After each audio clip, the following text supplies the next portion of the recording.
Beletrina v živo. Lepo pozdravljeni, moje ime je Mojani Sinanović, danes govorim z Andrejem Skubicem, pisateljem, aktualnim nominirancem za Kresnika in tudi odličnim prevajalcem, ki je prevedel delo, o katerem danes govoriva, roman Razvejanje ameriškega avtorja Richarda Powersa, ki je nekako, kot bi rekli v Ameriki, emerging ali pa že emerge, veliko ime ameriške književnosti. Roman je bil tudi ovenčan z Pulitzerjevo nagrado leta 2019 in marsikdo ga ima za nek zelo svež glas, del nekega preporoda, mogoče ameriškega romanopisja. Gre za prvi prevod njegovega dela v slovenščino, tako da je povsem po mojem na mestu vprašanje, kdo je Richard Powers in kaj je tisto posebno v njegovi pisavi, zakaj je prevod tukaj relevanten. Ja, Richard Powers je v bistvu na sceni že nekaj cajta, ne? On je letnik 57, napisal je kar nekaj knjig, ki so bile tudi nominirane, nekatere za Bookerja. Najbolj znan pa je zdaj postal prav s tem romanom Razvejanje oziroma Overstory. To je bil eden najtežjih naslovov, ki sem jih kdaj moral prevesti, ker je pač dobil Pulitzerjevo nagrado, ne. Overstory se sliši kot neka nadzgodba, ne, dejansko pa pomeni zgornja plast gozda, tam, kjer so krošnje, tam, kjer se... In sem iskal neko metafikcijski komentar, kako bi to dvoumnost prenesel, ne, in ker cel roman je sestavljen iz korenin, debla in krošnje, sem potem si zamislil, da je on hotel s tem to idejo razvejenja vzpostaviti kraja, kjer se zgodbe iz neke osnove razvejijo, ne. On je po izobrazbi pa po profesionalni poti imel stika in z računalništvom, s fiziko, z biokemijo in angleško literaturo, tako da se to vse zelo pozna v tej knjigi. Ja, če se popravim na začetku, sem rekel emerging author, s tem seveda nikako nisem hotel reči, da je anonimen v ZDA in tako, ampak sem se pogovarjal pred kratkim ravno z eno ameriško novinarko in ljubiteljico literature, pa je rekla, da ja, sicer je prisotno ime in tako naprej, ampak da ima v večini ameriške književnosti vtis, da je pisana za druge avtorje, medtem ko je to delo Razvejanje nekako eno redkih izrazito izpostavljenih del v zadnjem obdobju, ki je pač res dobilo občutek, da komunicira z njo in da ima neko v bistvu relevanco tudi za tako imenovano širše bralstvo.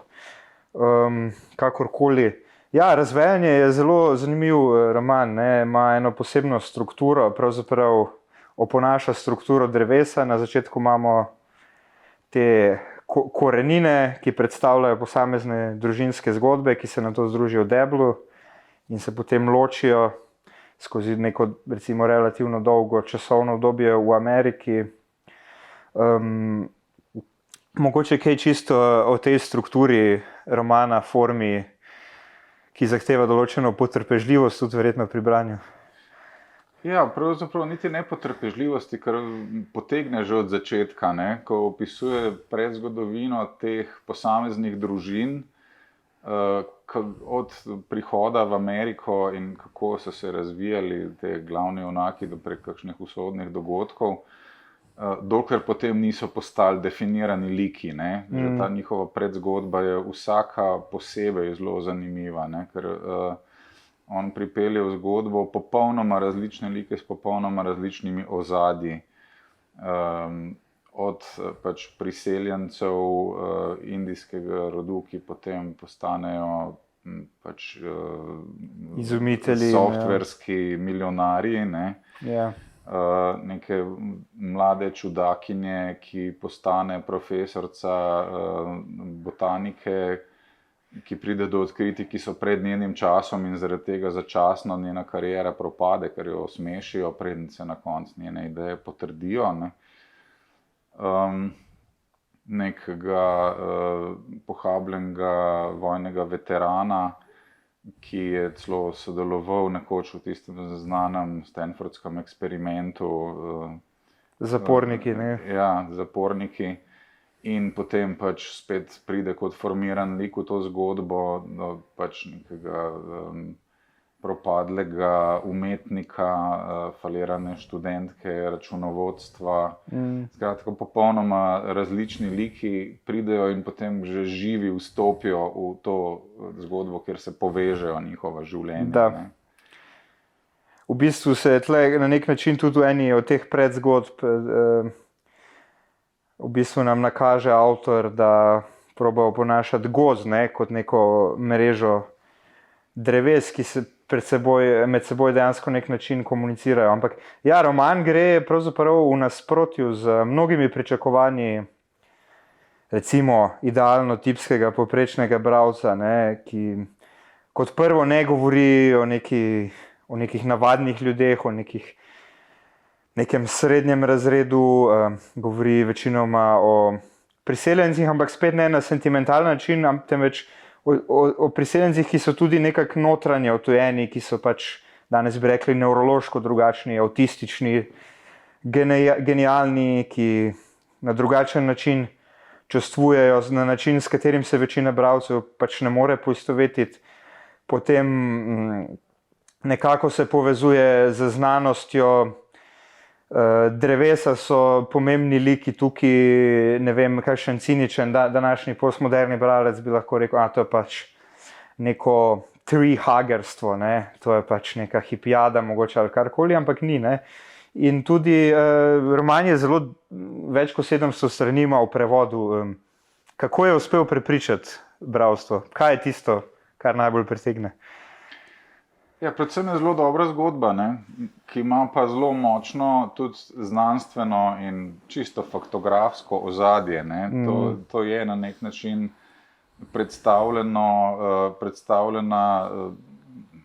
znanstvena analiza današnje ekološke krize, predvsem v zvezi z uničevanjem rastlinstva in pragozda.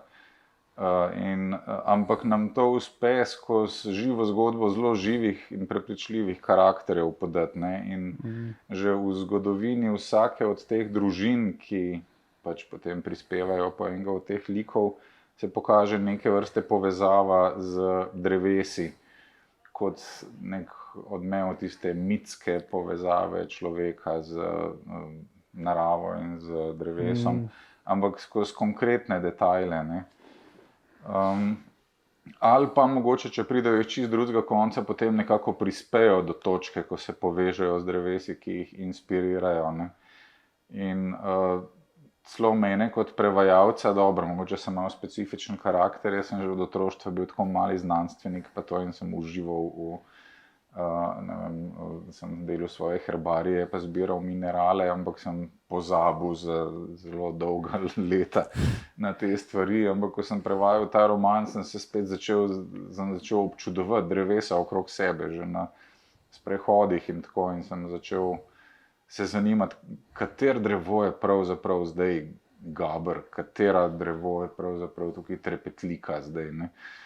In ampak vse to skozi to prepričljivost zgodbe, dejansko kot funkcionira ta overstory. Ja, omenil si tako to neko mitsko plat kot ekološko krizo.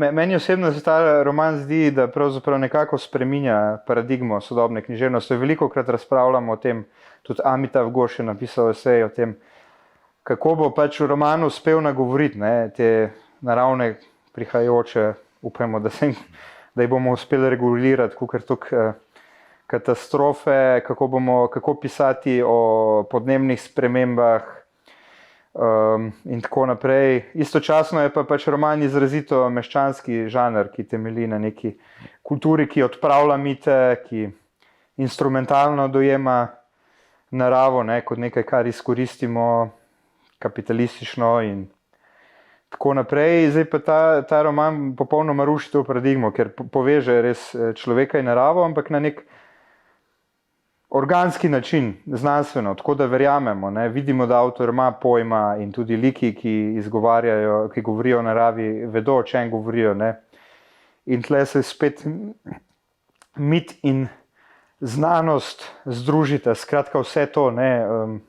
A bi lahko bil to en roman, ki napoveduje pravzaprav nov tip romana? Ja, jaz ne bi bil tako preveč optimističen, da prihaja čas, ko bomo zdaj resno začeli, da bo celota družbe začela resno se ukvarjati z naravo in z našim odnosom do tega planeta. Vedno bo pač šlo za nek spopad med tistim kapitalizmom, ki bo še naprej oral vse pred sabo in hotel vse spremeniti v neke abstraktne finančne vrednosti, ki ne bi bile vrednota sama po sebi, ne? In pa pač nekim uporniškim gibanjem, ki se lahko temu postavljajo po robu in verjetno bomo ves čas ujeti v eno to medigro in nekoga, ki prodira in ruši in nekoga, ki se postavlja na pot. Sej, to pač močno ekološko gibanje postaja neke vrste mainstream, recimo v medijih, v šolstvu, ampak to samih mehanizmov ekonomskih ne ustavi, ne. Pragozdovi se še vedno sekajo in nihče ne bo tega zaustavil, ropajo se vsi možni naravni viri. So pa te mali uporniki, no, ki in ta roman zelo dobro poveže te popolnoma različne ljudi, ki prihajajo tudi iz strani znanosti, iz strani kapitala, ki iščejo neko pot v prihodnost. In nekateri temeljijo na resničnih osebah, ne, oziroma najdemo neke odmeve. Ta Olivia, ki v romanu svojim, ki je neka pač falirana študentka oziroma študentka, ki je doživela neko nesrečo, da je bila klinično mrtva in potem, ko je spet oživela, je doživela neko razsvetljenje in začutila klic dreves, ne, in potem v romanu skupaj s tem prijateljem Nikom preživita, več ali manj po naključju pride do tega, ampak potem preživita eno leto v krošnji drevesa na kraju, kjer sekajo tisti stari severno-kalifornijski gozd z najmogočnejšimi sekvojami. No, ona temelji na resničnem dogodku, ta zgodba, ne, neka študentka oziroma dekle, Julia Hill, mislim, da je bilo ime, je preživela 2 leti v krošnji na eni ploščadi in gor visoko v eni sekvoji. Se da na YouTubeu videti intervjuje z njo, kako je ona prebivala tam gor, so novinarji prihajali k njej. Tista zgodba je sicer imela potem bolj srečen konc kot tukaj, ker tisto drevo so nazadnje je ostalo. Res, da so posekali skoraj vse okrog njega, ampak tisto drevo je obranila, ne. In ona potem še danes nastopa okrog kot predstavnica tega ekološkega gibanja. Se pravi, ona je bila trihagerica, ki je uspelo, ne. Ampak pač, no, to bo večni boj in hvala Bogu, da bo ta upor vedno obstajal, ne. Ne verjamem pa, da bo zmagal, no, to bi bilo preveč optimistično, se mi zdi. Ampak ja, upajmo, da je vsaj roman, da v bistvu to delo nek znanilec, da se vsaj miselna paradigma nekako počasi spreminja in njegov uspeh in da bo temu sledilo nekaj. Ne izključno zaradi romana, ampak da je to del nekega širšega premika. Jaz tudi sicer ne verjamem, da imajo dela tako veliko moč literarna. No, je pa to tudi, po mojem, lahko to delo beremo kot en sodoben poskus, po mojem uspešen, velikega ameriškega romana, če mu tako rečemo, ne. Zdi se mi, da pripoveduje neko zgodbo tudi o Ameriki, nikoli, oziroma pravzaprav zelo redko mogoče, ne, je nekako eksplicitno nagovarja politične teme in tako naprej, ampak skozi samo pripoved, skozi perspektive teh likov, ki so na takšen ali drugačen način obrobni, ne, dobimo eno alternativno pripoved o Ameriki. Lahko to knjigo razumemo pravzaprav tudi na ta način, ne, kot delo o Ameriki, kot komentar svoj vrsten, ne. Ja, absolutno. Ne. Ker sej danes, če pomislimo na Ameriko, najprej pomislimo tako na Hollywood, na Coca-Colo, na velike korporacije, ne, na ne vem, Silicijevo dolino. Ampak po drugi strani je Amerika, kolikor je ogromna, tudi izjemno socialno razčlenjena, po majhnih skupnostih, po vseh mogočih družbenih plasteh, družbenih gibanjih. In to je tisto, kar dostikrat spregledamo, ne. Amerika je bila tudi zibelka največjih uporniških, nekaterih največjih uporniških gibanj, ne. Od rock'n'rolla, hipijevstva, vseh mogočih avantgard, največjih tehnoloških prebojev. In je izjemno pestra, no, in pokaže nam prav v tej strukturi, kjer pripelje toliko ljudi skupaj iz tako različnih slojev, ampak hkrati pokaže, da funkcionirajo tudi ljudje na nek način kot gozd, v katerem je vsak organizem povezan z drugim organizmom na nek način. Korenine spodaj si že izmenjujejo neke kemične informacije, po zraku plavajo neki hlapi, ki jih oddajajo drevesa kot sporočila drug drugemu in jih ljudje prezremo, dokler jih ne odkrijejo, recimo znanstveniki, ne. In postane potem gozd neke vrste metafora za način življenja vseh nas, ne, ki vplivamo en na drugega tudi takrat, kadar ne mislimo. Najbolj različni možni ljudje oddajajo neke signale, ki jih bo nekdo popolnoma drugačen sprejel in na njih reagiral na nek način. Ja, se strinjam z vsem. Dobro si to odgovoril. Zdaj pa, ja, za konec še mogoče Ana Schnabel, urednica sicer romana, je zelo pohvalila prevod, je vzporedno brala tako original kot tvojo izpeljavo. Mogoče čisto kakšen vtis, kaj je bilo problematično, kako je steklo to, kakšna je sploh izkušnja prevajanja 700 plus stranske knjige? Obseg sam ni tak problem, sem že kaj hujšega prevajal, sem zgodovino Evrope prevedel v 2 debelih špehih. Bilo je zanimivo, ni bilo tako naporno, kot prevajati kakšne avtorje, ki so velik stilistični izziv, ko je treba na novo iznajdevati nek jezik, ne. Moral sem pa precej študijsko se zatopiti v dejansko znanost, v botaniko, vso to terminologijo in razumeti vse te procese, ki jih mimogrede pač omenja v romanu.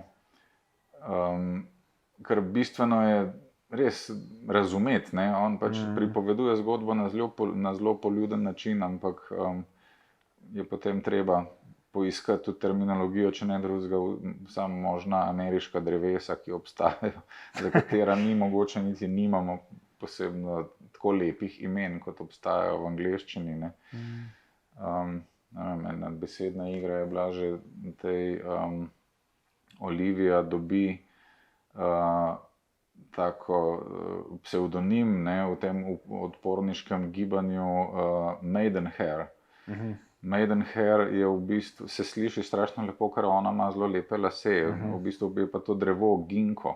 In pri nas nima tako lepega imena, hkrati pa se navezuje, dejansko je morala biti ginko, ker ginko je tudi zelo posebna rastlina, prastaro drevo iz časov, ko se še niso iglavci in listavci ločali, ne, živi fosili iz pradavnine in pač je postala ginka v prevodu potem, ne. Tako, terminološke težave sem tukaj imel. Naporno pa ni bilo, ker sem užival, ker je dejansko dober roman in je vleklo naprej. No, super. Hvala, Andrej. Srečo pri pisateljevanju in prevajanju še naprej in poziv bralcem. Jaz zadnje čase malo romanov berem, ampak tale mi je mogoče celo v zadnjih letih eden, ki me najbolj pritegnil, če to kaj pomeni, tako da privoščite si ga. Berite. Beletrina. V živo.